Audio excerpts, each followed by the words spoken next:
Welcome back to the channel. In this video I will be showing you how to get the memo on OKX wallet. For that, the process is very simple. All you have to do is to follow the video till the end to get to know about it.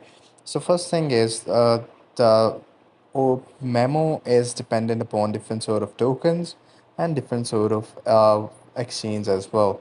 Okay, and let's go in the assets and go to the deposit section. So once you go to the deposit section, go to the deposit crypto. And once you go to the deposit crypto, go with the hamster combat.